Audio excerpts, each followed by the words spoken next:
People, Deluded, I'm back again. Thank you very much for tuning in each and every time. As you know, it really is appreciated and I never take it for granted. Happy Independence Day, Jamaica, man. Out of many one people, you know I love my nation and I'd love to be back there celebrating and things. And it, you know, I know there's not too much positive news, I'd say, going on in the island right now. There's a lot of upsetting news and upsetting developments and upsetting stuff regarding officials, but you know, we're still lovely. We're still one of the smallest islands in the world with one of the biggest impacts in the world. And you know, I live in England. You see the impact of what we've done each and every day in the language, in the food, in fashion, etc., music, etc., etc.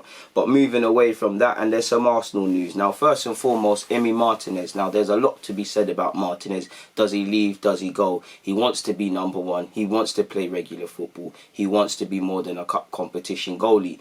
We've got a good problem, you know. Leno's got a fight on his hands when he comes back. Martinez is, you know, he's been about, you know, we have seen him playing cup, so it's not that he hasn't been here, but definitely since Leno's injury, he's been able to showcase what he's on. And for me, I don't know if it's Arteta or the new coach or the fact that, you know, he came back from a long spell to be under Unai Emery and you know, play even from Emery days, playing out from the back is a big thing, but he's improved with a ball at his feet. I think Leno is the keeper ahead of him. At this moment in time, things can change. I think Leno's the better keeper, but I think Martinez is more my sort of keeper, if that makes sense. He's more old school, not to discredit him. I think the way he collects his crosses is better than Leno's. I think Leno makes me nervous because he's always in a rush to get off his line. He punches it quite a lot.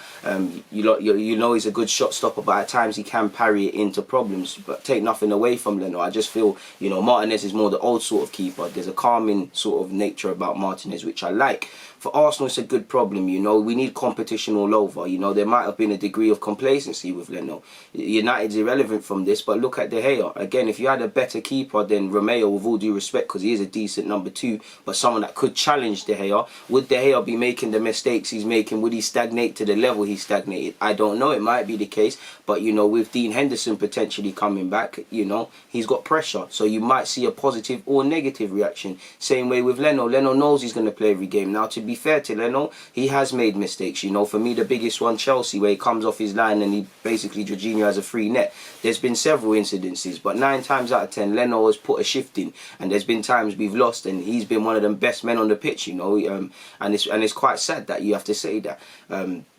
So we've got a good problem. You've got two players fighting for a spot. For Arteta, that can only bring out more competitiveness. You hear Martinez is in line for a new deal, so maybe they do want to make him the number one.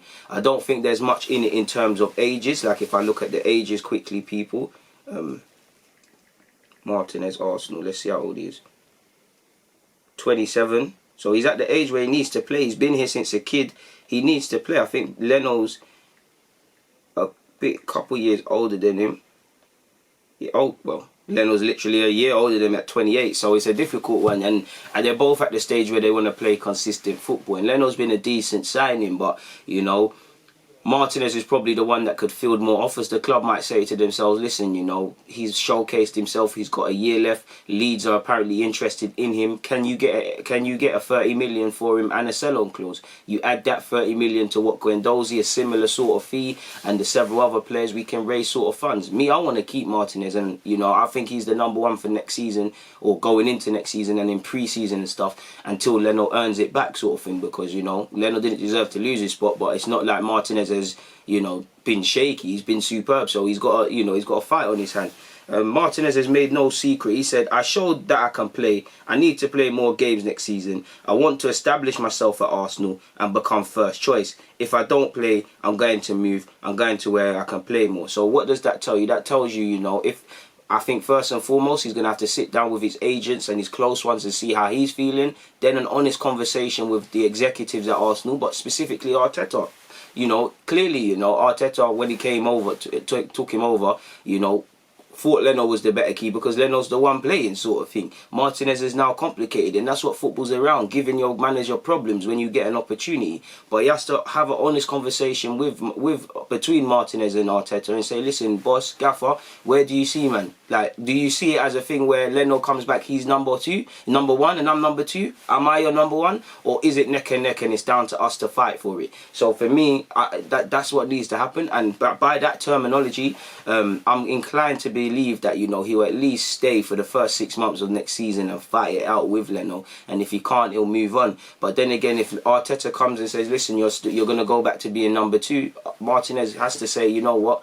I fought for my career at Arsenal. My chance finally came. I took it. I ended it with a little FA Cup. I'm 27 years of age. I'm a first choice quality keeper. Let me go and do such, people. And he might keep it moving. And the club might say, you know what, 30 million. We was looking for a number 2 anyways, because apparently Martinez wanted to leave prior to his, you know, spelling the side, and keep it moving and do other things. I want him to stay, but, you know, if he's not going to play, he's not going to play. And that goalie is one of them things, you know. Leno and Martinez, they're both quality keepers. They both could get game time, but you have one keeper that's first choice, and then the next man. And for me, I'm looking at next season. I always say to you, look, back 4, back 5, including the keeper, is crucial. For me, I want to see some stability. I want to see some competency. I want to see some consistency from our defenders. And I think a big part of how that happens is not changing the team too much. You know, stability. Our back 5, including the keeper, whether it's Leno and Martinez, sorry. Tierney, if it's Bellerin or Maitland-Niles, Saliba, or will be linked with Gabriel or whoever our back 5 is, can we play them consistently? Can we play them from 5 to 10 games and really, you know, come up heats and bounds? If everybody knows everybody's job and as well as their own, and it's a well-drilled unit in the defence. If the defence is fixed up and they've done their job, midfield is a part of defending. We pattern our midfield and we learn how to press from the front with our strikers. We have a better unit. You've got to look at our team as 3 sub-teams. You have the defenders, the midfielders and the strikers. We defend from the front, we start attacks from the back. Martinez is our first point of attack, like you've seen with some of the goals we've actually scored. Our first defence is Aubameyang, Lacazette and Pepe, the front 3 that started the FA Cup. And we need to better understand that. So for Martinez, he's got a decision to make, people.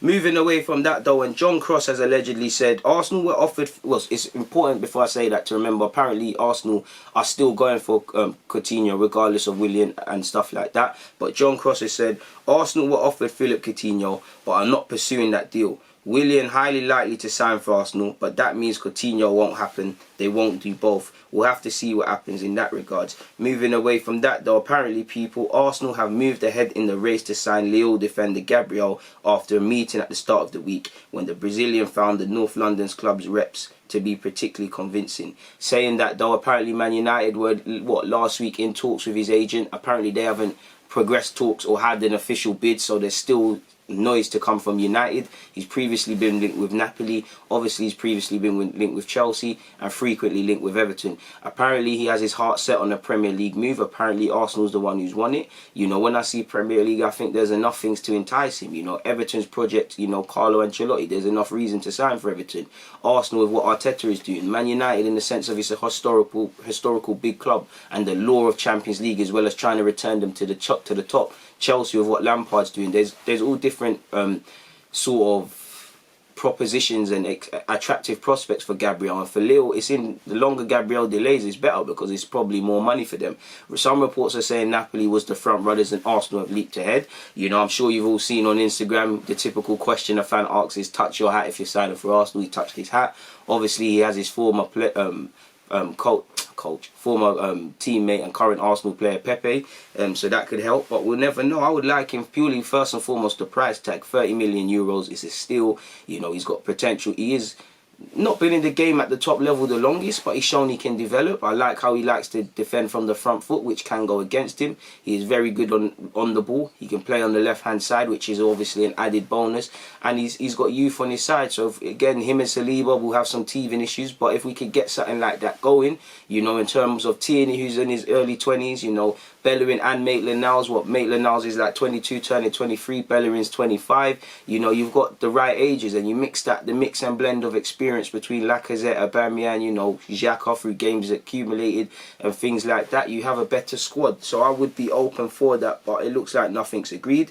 You know, people as well, make sure you're looking at the Beautiful Game podcast. It's a very good podcast, man. They do, you know, they've got Fabrizio Romano, I can't say his name, but the agent who knows all the transfer stuff. You know, they've had Brendan Rodgers. I can't sell them high enough, you know. It's not for me to sell them. I'm not just saying this. I mean, go and check out their content. And they were speaking with Fabrizio Romano, I can't say his name, people. Fabrizio Romano, I can't say his name, but apparently Aubameyang is considering his options before committing his future to Arsenal, as he should. Aubameyang, in quotes, Aubameyang is waiting to see if other top clubs offer him a contract like Barcelona. At the moment, no one has made a bid, so it's firmly the waiting game, people. So we'll have to see what happens, but in regards to that, I've got nothing more to add, so I'm going to get out of here. It's always a pleasure. Deluded, I'm out.